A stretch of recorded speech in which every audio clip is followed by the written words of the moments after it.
Hello everyone, welcome to my YouTube channel GS revision expert. आज हम पढ़ेंगे rabies. आज हम जानेंगे कि रेबीज कैसे फैलता है, इसके बचाव के उपयोग, इससे कैसे बचा जा सकता है, इसके निदान, है ना। इसे आज हम इस वीडियो के माध्यम से जानेंगे। ठीक है। क्या रेबीज क्या एक वायरल बीमारी है ना। रेबीज क्या है, एक वायरल बीमारी है और ये हमारे तंत्रिका तंत्र को प्रभावित करती है। रेबीज सबसे प्रभावित अंग कौन होता है? तंत्रिका तंत्र। ये हमारे तंत्रिका तंत्र को प्रभावित करती है, जिससे क्या होता है कि गंभीर न्यूरोलॉजिकल लक्षण उत्पन्न हो जाते हैं। और अगर समय रहते पर इलाज नहीं किया जाए, रेबीज का मतलब रेबीज हो गया तो समय रहते इलाज नहीं किया जाए तो मृत्यु तक हो सकती है। ठीक है। तो अब हम जानेंगे कि ये संक्रमण कैसे फैलता है, रेबीज कैसे फैलता है। ठीक है।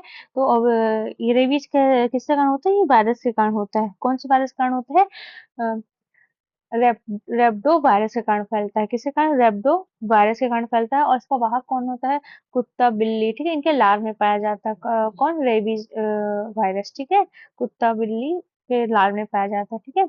और इसका उस्मायन अवधि क्या है ना।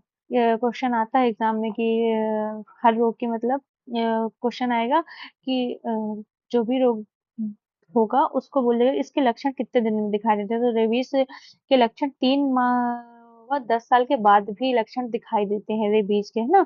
3 माह या उसके 10 साल बाद भी लक्षण देख सकते हैं। ठीक है। तो अब हम देखेंगे ये कैसे फैलता है।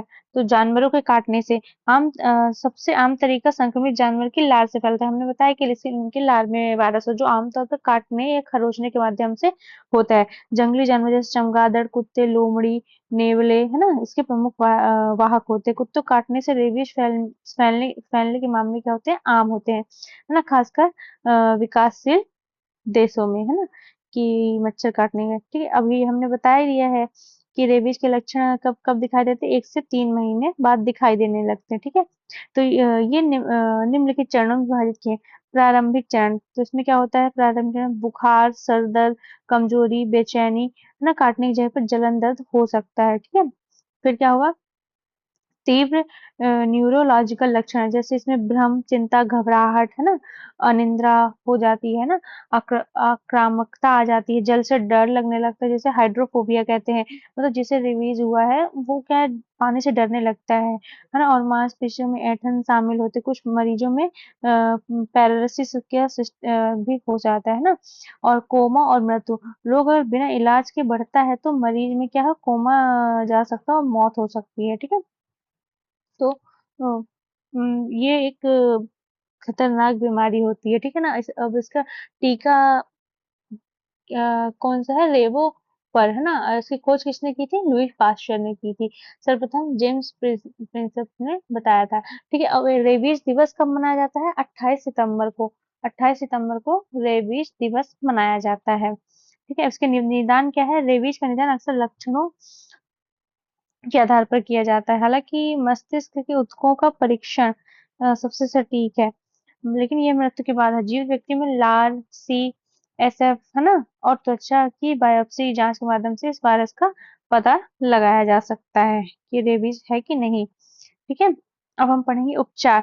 तो प्रोफिलैक्टिक उपचार: अगर किसी को रेबीज से संक्रमित जानवर काट ले तो तुरंत उपचार शुरू किया जा सकता है। इसमें घाव की सफाई, रेबीज वैक्सीन और रेबीज इम्यून ग्लोब्यूल ग्लोब्यूलिन शामिल है। ठीक है। जिसे क्या बोलेंगे? RIG बोलेंगे शॉर्ट फॉर्म में। एक बार लक्षण उभरने के बाद क्या होता है कि जब एक बार लक्षण प्रकट हो जाते हैं तो इसे बचाना अत्यधिक कठिन हो जाता है। मतलब एक बार जो लक्षण आ गए तो उससे बचाना थोड़ा मुश्किल हो जाता है। इसमें मृत्यु लगभग निश्चित ही होती है। ठीक है। अब रोकथाम क्या है? टीकाकरण। सबसे मोस्ट इम्पोर्टेंट इसकी रोकथाम है टीकाकरण। रेबीज वैक्सीन न केवल संक्रमित होने के बाद दिया जाता है बल्कि उच्च जोखिम वाले लोगों जैसे पशु चिकित्सक कर्मचारी, जंगली इलाकों में काम करने वाले लोगों, है ना, और जिन लोगों से रेबीज प्रचलित है वहां के लोगों को भी दिया जाता है। और पालतू जानवरों को टीकाकरण कर दो, है ना, कि अपने पालतू जानवरों को नियमित रूप से टीकाकरण कराना महत्वपूर्ण, ताकि वे रेबीज के वाहक ना बने, है ना। जानवरों से बचाव: अज्ञात या जंगली जानवरों के संपर्क से बचना चाहिए, है ना। किसी जानवर का व्यवहार असमान लगे तो उसके पास नहीं जाना चाहिए, जानवरों के पास, है ना। ठीक है, अब इसका वैश्विक प्रभाव क्या रहता है? तो विकासशील देशों में क्या रेबीज से होने वाली मौतें ज्यादातर एशिया और अफ्रीका के विकासशील देशों में होती है, जहाँ कुत्ते प्रमुख वायरस होते हैं। ठीक है, तो प्रसार WHO के अनुसार हर साल लगभग 59,000 लोगों को लोगों की रेबीज से मौत होती है और यह अधिकांश रूप से जानवरों के काटने से होती है। ठीक है, थैंक यू एवरीवन।